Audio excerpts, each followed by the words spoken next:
Hi everyone, this is Lady Michelle. Welcome back to my art journaling channel. Today I'm back in my Advent journal and I'm sharing this page with you.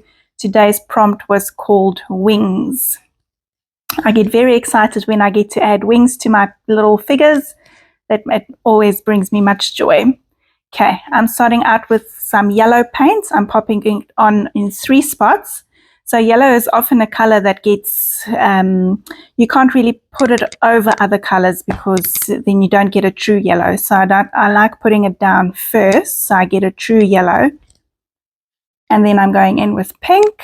And I always try to keep to a rule that I have for myself. Not that it's really a rule, but I do like to keep my colors and mark making all in 3 spots.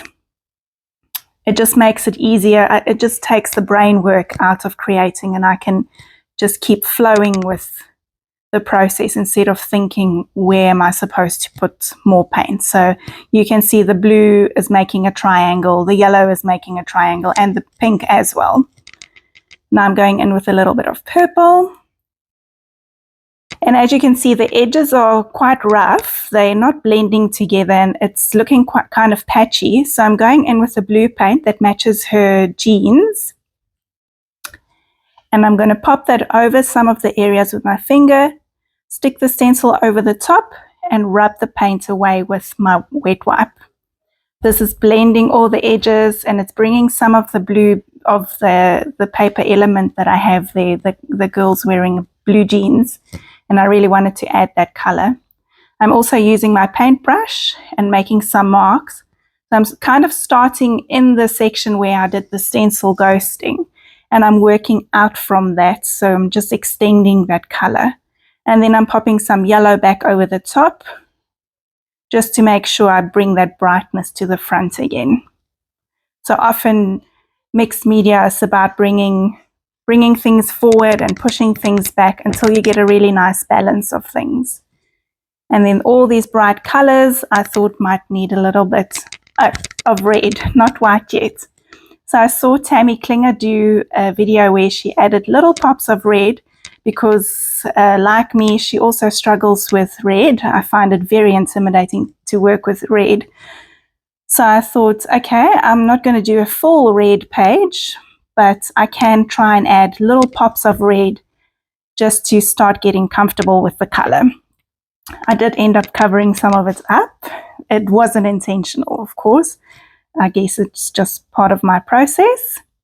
Now I'm doing the same ghosting technique with a little bit of white. So I'm knocking back those colors, I'm blending the edges together, and I'm bringing more brightness and contrast into the page by adding some white.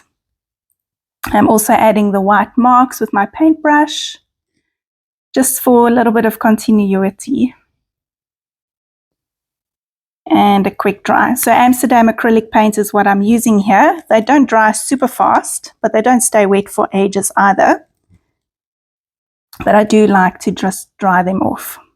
Okay, I'm showing you there now that I stamped out some of Marlene's butterflies on some transparency paper because I thought I would use those as wings on my element. I did that a few hours before to give my archival ink time to dry properly. In that set was also a little scribbly text. I can't remember what it says, but I'm just dipping it into my orange archival ink and then stamping until all the ink is off. And I'm doing that in 3 spots.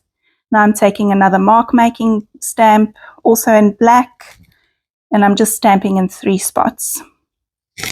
Then I decided I wanted the girl to sit on a bit of I imagined like a wish or a magical area. So I lightened it up a little bit with yellow, and I'm going in with my Life of Color dot markers, and I'm just doing, I don't know how to, I guess just a magical kind of feeling behind her. I don't know if that makes sense. I'm sorry if it doesn't.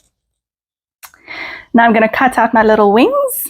I'm being very careful not to touch the wing part itself where the ink is. I know it doesn't look like that, but I am actually being careful. and I'm going around it with my alcohol ink pen just to neaten up those edges.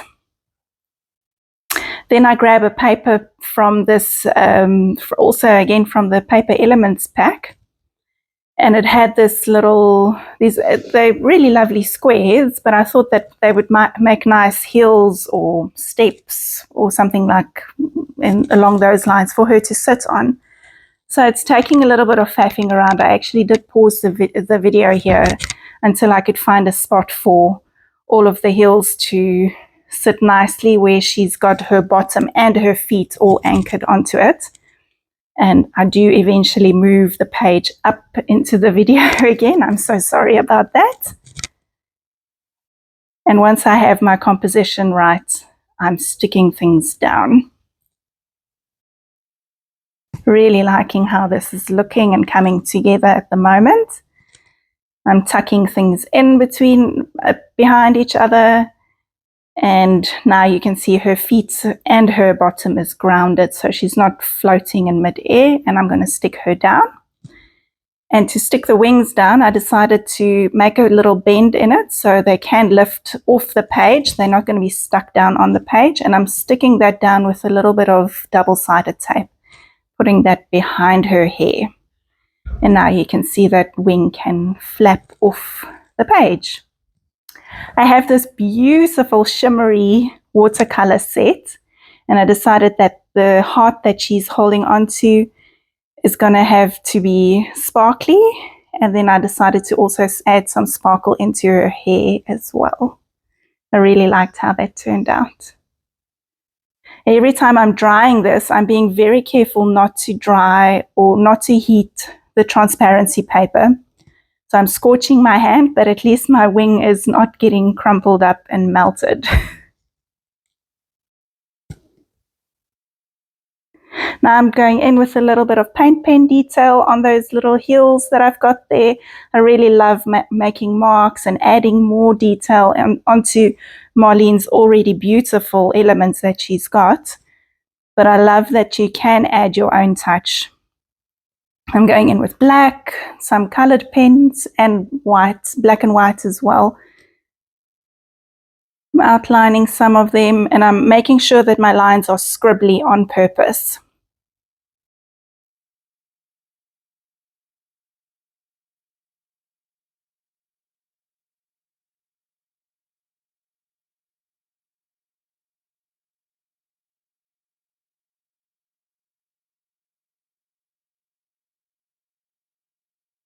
Next, I'm going to go in with my Stabilo All pencil. I'm just going to make a little shadow all around her, underneath her legs, to make sure that she doesn't look like she's just been stuck on, but that she actually belongs on the page.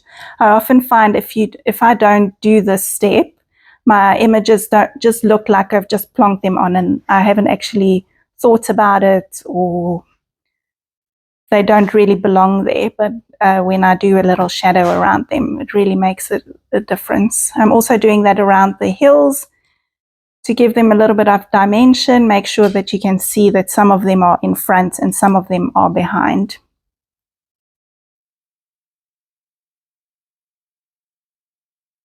Just making sure I'm holding that wing away from the heat. I did eventually manage to melt it anyway, but I managed to fix that. All right, I'm back into that marks stamp set, and in there Marlene's got this tiny little leafy frond, and I love it to bits. I use it all the time. I've actually got a little piece of double-sided tape behind it, so I normally just stick it onto my finger and use it like that instead of on a block. And I'm just coloring all of those leaves in with some green paint pen.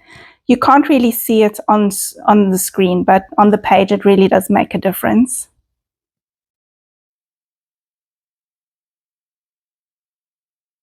Quick dry again. I'm always drying to make sure that I'm not smudging things. And now I'm going in with a black pen again, and I'm just darkening up the edges, especially in the hair where some of the details could have gotten lost with those watercolors, darkening up some of the shadowy areas. And now I'm going in with white as well. My gel pen didn't want to work over the top of the watercolor, so I'm going in with a paint pen. And I love how Marlene's images always have little frills at the bottom of the trousers or dresses or shirts. And I like making those white, like little pearls. Then I decided she wasn't looking quite magical enough, like she's not in a magic wonderland quite yet. So I added more white mark making, and I'm really happy that I did that. I feel like it really brings the page together. Earlier I went through the Golden Oldie sticker quote book, and I grabbed 2 quotes together, and I'm kind of Frankensteining them. So the first one said, all she ever wanted was happiness, but I chose to cut the happiness off, and I added all she ever wanted was butterfly wings. Because the prompt is wings, I like to have the word wing somewhere in my page. Now I'm wondering, am I finished? Am I not? And I decided I will do a little black border. I'm just smudging, putting a paint pen down and then smudging it with my finger. I'm glad I did this because it does separate the pages a bit once I've put them back into my journal again.